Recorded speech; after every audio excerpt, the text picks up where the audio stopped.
As photographers, we are well aware of this problem. Should we spend that money on a new bit of kit? Or should we save that money and start fighting the monkey brain that's telling us to look at reviews that's slowly pushing us closer and closer towards that purchase? And you might be surprised, but both answers are correct, but for different reasons. And so I thought it would be fun to summarize what I've learnt by spending over £50,000 on cameras, lenses, laptops, bags, batteries, both for professional work and fun. Number one, no one ever talks about this, but new kit inspires us. Getting a new camera, a new lens, whatever it might be, makes us want to go out and use that bit of kit. And yes, we shouldn't rely on this as our only motivation, but we can't deny that when you get a new package and you tear it open, we feel pumped about this new bit of kit. Number two, exposure to new ways of thinking. By using more kit, we expose ourselves to new ways of thinking, new styles, new systems. A new body with more functions will open up completely new opportunities to explore our own creativity, what we like and what we can go out and capture. But number three, it's important to know when to settle down. When we start returning to the same kit we've always used, we know we are nearly at our personal threshold of maybe I don't need more kit. And we all have our natural states. And there's a bit of a resistance to moving away from that. Because in reality, we will use about 10% of our kit 80% of our time. And it's probably just going to be one camera and one body. And we're always going to naturally default back to this. Which leads me on to point number 4. There will always be more kit to get. We all know that feeling that if we just get this one lens, we're going to be complete. We're finally going to be that once in a generation talent. And whether that's a focal length, an f-stop, a filter, a new battery, I don't know. There will always be something else. But remember, we've probably solved about 90% of our photography problems. And as humans, we like to fixate on our issues. And so this one minuscule problem, which is now our only problem, feels massive because we've solved everything else. And so it's important to know when you need something and when you just want to spend a bit of cash. Number 5, you probably won't use it unless you're already trying to solve it. And this one hits different. And maybe this time I'm going to learn this lesson. But if you buy a bit of kit because you feel like it might be something you're into, that you want to experiment with, chances are that within a couple of weeks, that bit of kit is going to be sat on your desk collecting dust. But if you're already trying to solve that problem with your existing kit, that is probably a very good sign that it's going to be a good addition to your arsenal. And I'd love to know what you think. So leave a comment below with the rules that you like to use when deciding whether to get a new bit of kit. And I know that this one is going to ruffle some feathers.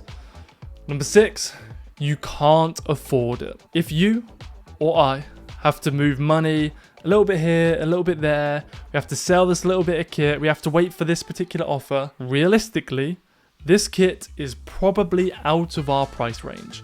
And that is okay. And a maxim that I like to live my life by. If you can't buy it twice, you can't afford it. I would love to get myself a Porsche. Yeah, I could finance one, but realistically, I'm not there yet. And this helps pull me out of the impulsive lizard brain, monkey brain, whatever it is, to realize I am probably succumbing to their marketing. And this helps me to keep away from financially handicapping myself. So always remember that one. Number 7, if you solve one problem, you will create another. And so here's an example of this. And I've had several people have this exact same problem. You've got a Fuji and you find the autofocus kind of isn't that great. So you go, right, I'm going to get a Sony or a Nikon because that's got mad autofocus and I'm going to solve that problem. And now your colors are whack. So now you want your Fuji. And then you just repeat this cycle over and over again.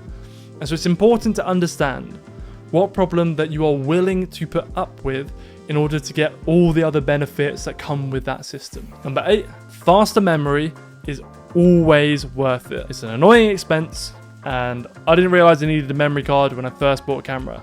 But fast memory cards are fantastic, especially for client work. I want to keep the buffer in my camera clear, so I can always be taking more photos. And to build on that, SSDs are also way better than hard drives, and they're pretty cheap now, so get yourself some of them. And to chuck it in there, 8.5, get more batteries. And get the branded ones, not the cheap ones. You'll thank me later. Number 9, fast computers are arguably more important than a better camera. For 99% of us, editing is way less fun than shooting. And so we want to make this process as streamlined as possible, because otherwise you don't really want to do it. You know that feeling when you're working and you're just banging through it, you're just getting on with it and you forget about everything else in the world? That's flow state. And I want to be in a situation where I have a thought and then I'm able to immediately action it in Lightroom. When there's a buffer or a slight delay, that split-second resistance starts to piss me off, and it breaks me out that flow. And gradually, this happens over and over and over again. And when it takes just that tiny bit too long, and I go, oh, fuck it, check my phone, I'm now completely out the flow state. And that is ruining, because it takes ages to get back into it. So protect your flow and get a better computer. Number 10, pick up ability. I've said this so many times on this channel. The most important factor in a camera is the pickup ability. Nothing comes close to that. The desire to pick up your camera is vital, and that is what's going to allow you to start taking photos. And size and weight play a huge role here. A big camera on a tripod takes way more effort to take a photo compared to a small camera that's in your hand. A small camera, you can take it everywhere. You can point it willy-nilly at stuff and take lazy photos, because there was no effort, there was no resistance, there was no hardship, and you just going boop. And that's what we want to cultivate. Number 11, accessories are pretty much pointless. They will, in all honesty, probably live in your drawer. You'll have them on your camera for a little bit and then you take them off. They can be fun to personalize your camera and make it feel slightly less factory, but they're unlikely to actually help you take a better photo or encourage you to take a better photo. Number 12, returns diminish. And Roman Fox said this best. He said this in a video last week, I think. The more you spend, the less you are getting for that improvement. And in all honesty, most of the added features are gimmicks, and you are never going to use them. Unless you're doing it for client work or have specific needs, you're probably going to find that, for example, the Sony a7 IV is going to do just a good job shooting what you need it to, what you want it to, as the Sony A1 for way, way less money. So don't let the gimmicks take over your dome. Edge-to-edge sharpness is a scam. I really believe that. Unless we are shooting architecture or something like that, nobody actually cares. Not even you. You don't even care. You're probably going to crop out the edges anyway. And so the only thing that really matters is that it looks great in the middle. Right? Don't let the internet mafia skew your opinion and take you away from the most important elements of your kit and your lenses. And number 14, another direct quote from the man Roman Fox: image quality and a quality image are completely separate things. Even though they share the same words, they couldn't be more different.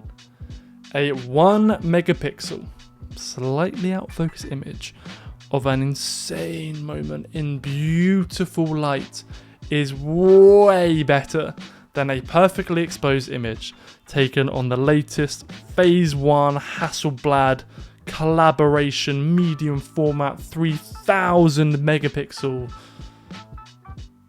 camera. If it's just a photo of the back of someone's head walking along the street, it's the content of the image, not the image itself. You want people to like what you shoot and how you shoot it, not the kit you shoot it with. Which leads me on to point number 15. Investing in your learning is always worth it. And you might be seeing where this is going. I have never regretted spending money on learning something photography related. I've bought courses, business courses from Scott Troncino. I've paid for an agent to look through my stuff.